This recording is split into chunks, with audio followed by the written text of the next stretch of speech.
ಮಕ್ಕಳು ಬೇಕು ಅಂತಾರೆ ಮಕ್ಕಳು ಇಲ್ಲದವರು, ಮಕ್ಕಳು ಬೇಡ ಅಂತಾರೆ ಮಕ್ಕಳ ಹೆತ್ತವರು. ನಮಸ್ಕಾರ ಪ್ರಿಯ ವೀಕ್ಷಕರೇ, ಸಂಗ್ರಾಮ ಟಿವಿಗೆ ಸ್ವಾಗತ. ನಾನು ನಿಮ್ಮ ರಮೇಶ್ ಅಕ್ಬರ್. ರೈಲಿನಲ್ಲಿ ಕಸ ಹೊಡೆಯುವವರಿಗೆ 9 ತಿಂಗಳ ಹೆಣ್ಣು ಮಗು ಪತ್ತೆಯಾಗುವುದರ ಮುಖಾಂತರ ಕಸ ಹೊಡೆಯುವವರಿಗೆ ಹಾಗೂ ರೈಲ್ವೆ ಪೊಲೀಸರಿಗೆ ಹಾಗೂ ಅಧಿಕಾರಿಗಳಿಗೆ ದಿಗ್ಭ್ರಮೆ ಮೂಡಿಸಿದೆ.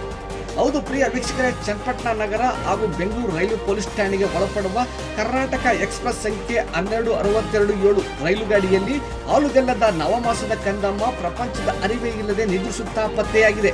ತಕ್ಷಣ ಕಸ ಹೊಡೆಯುವವರಿಂದ ಮಾಹಿತಿ ಪಡೆದ ರೈಲ್ವೆ ಪೊಲೀಸರು ಅಪರಿಚಿತ ಮಗುವಿನ ಪೋಷಕರಿಗೆ ಹಾಗೂ ಅವರ ಬಗ್ಗೆ ನಿಲ್ದಾಣದಲ್ಲಿ ಹುಡುಕಾಡಿದರೂ ಪ್ರಯೋಜನವಾಗಿಲ್ಲ.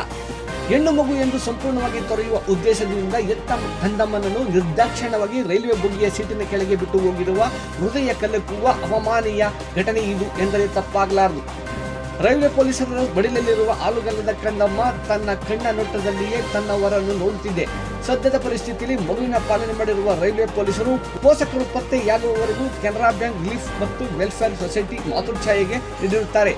9 ತಿಂಗಳ ಹೆಣ್ಣು ಮಗುವಾಗಿದ್ದು ಸುಮಾರು 1 ಅಡಿ ಎತ್ತರ, ಸಾಧಾರಣ ಶರೀರ, ಗೋಧಿ ಮೈ ಬಣ್ಣ, ದುಂಡು ಮುಖ, ತಲೆಯಲ್ಲಿ 1.5 ಇಂಚು ಕೂದಲು, ಬಿಳಿ ಬಣ್ಣದ ಬನಿಯನ್ನು ಆಗಿರುತ್ತಾರೆ. ಮಗುವಿನ ಕತ್ತಿನಲ್ಲಿ ಒಂದು ಕಪ್ಪು ದಾರದ ಇಡಿಕೆ ಹೊಂದಿರುವ ತಾಯ್ತಾ ಇದೆ. ಎಡಗಣ್ಣು ಸ್ವಲ್ಪ ನ್ಯೂನತೆಯಿಂದ ಕೂಡಿರುತ್ತದೆ ಎಂದು ರೈಲ್ವೆ ಪೊಲೀಸರು ಜಿಲ್ಲಾ ಜನರ ನಾಡಿಮಿಡಿತ ಸಂಗ್ರಾಮ ಟಿವಿಗೆ ತಿಳಿಸಿದ್ದಾರೆ. ಮಗುವಿನ ಪಾಲಕರು ಪತ್ತೆಯಾದರೆ 08022156370 9480802113 9480802140 ಸಂಪರ್ಕಿಸುವಂತೆ ಮನವಿ ಮಾಡಿದ್ದಾರೆ. Balu Public School is the 21st century school and we are the only future-proof school of town.